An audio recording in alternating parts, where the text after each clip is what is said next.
That's what's so great about a community foundation, is that we actually don't, we specialize in the community versus just in one aspect of the community. And so over these years, there have been thousands of grants, thousands of lives changed in a variety of different areas. And this is a story that happened 25 years ago when the Vancouver Foundation gave a grant to a small organization to buy a 25-foot aluminum skiff. And today that skiff is still operating, and over those 25 years we've heard that thousands and thousands of children have learned about marine biology and have sat in that skiff and learned about the environment that's around them. And it's such a wonderful story of really legacy giving. So this is it reminds us of what foundations are about, that you can give a single gift and that gift can go on and on and on for years. And in this case, that story is embodied in a little aluminum skiff.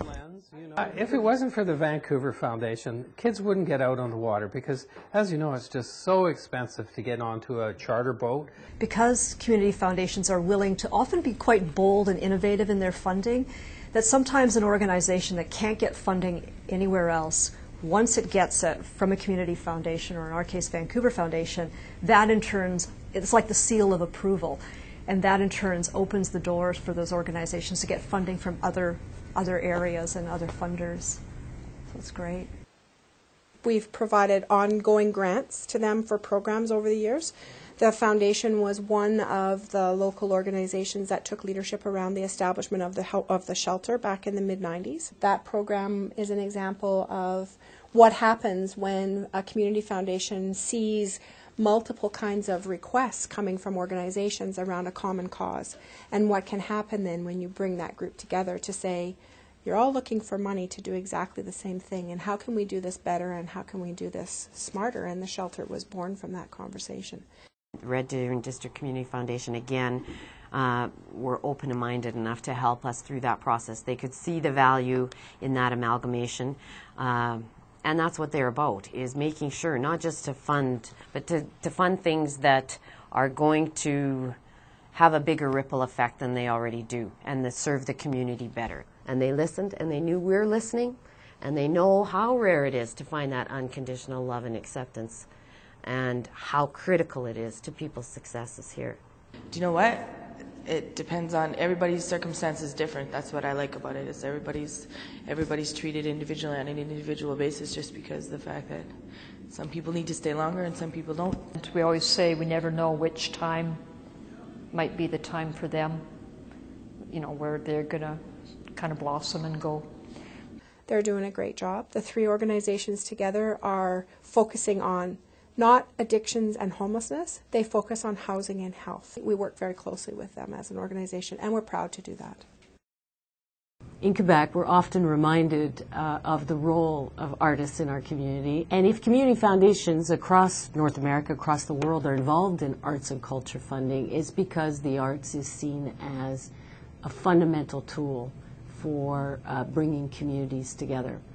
Dynamic Theatre Factory started this in 2007, and the idea was we wanted to offer a place where kids with special needs, who are constantly labeled and constantly told, no, you can't, that they could find a place where they could finally come and walk out of here going, yes, I can. Now the kids were here in this theater, under the lights, with music and entrances and exits and lots of things that they had to remember. Thanks to this foundation, we were able to have this program of hope.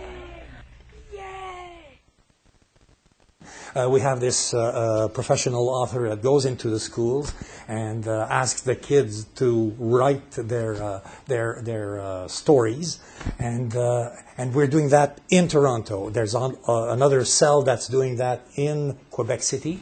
Le Clou is in Montreal doing that, and there's another cell starting this year with Théâtre Français of the National Arts Centre in Ottawa. Just I see also to see those kids who are so, they're so intelligent actually, they're so sensitive, and it's wonderful to be in contact with them through their writing. It's very interesting. With the Fundy Community Foundation support, we canvassed and got a bunch of volunteer drivers, so there's 20 of us now. and advertised and began the program 3 years ago.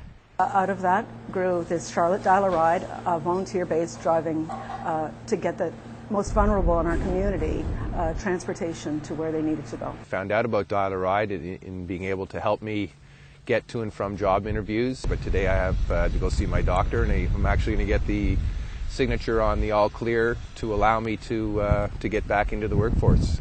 Charlotte DialARide has come in a really tight spot for us. We were in a bit of a pickle as to how to get Caleb back and forth to his autism therapy 5 days a week. We have no vehicle. We live in the country, and transportation was a bit of a problem for us. Here I am, you know, a month later, talking with great drivers, going back and forth to St. George every day. Caleb gets the therapy he needs. Fundy Community Foundation is extremely proud of the Charlotte County Alternative Transportation Association and Charlotte DialARide. It is working 100%. There's returns, not monetary, but there's returns.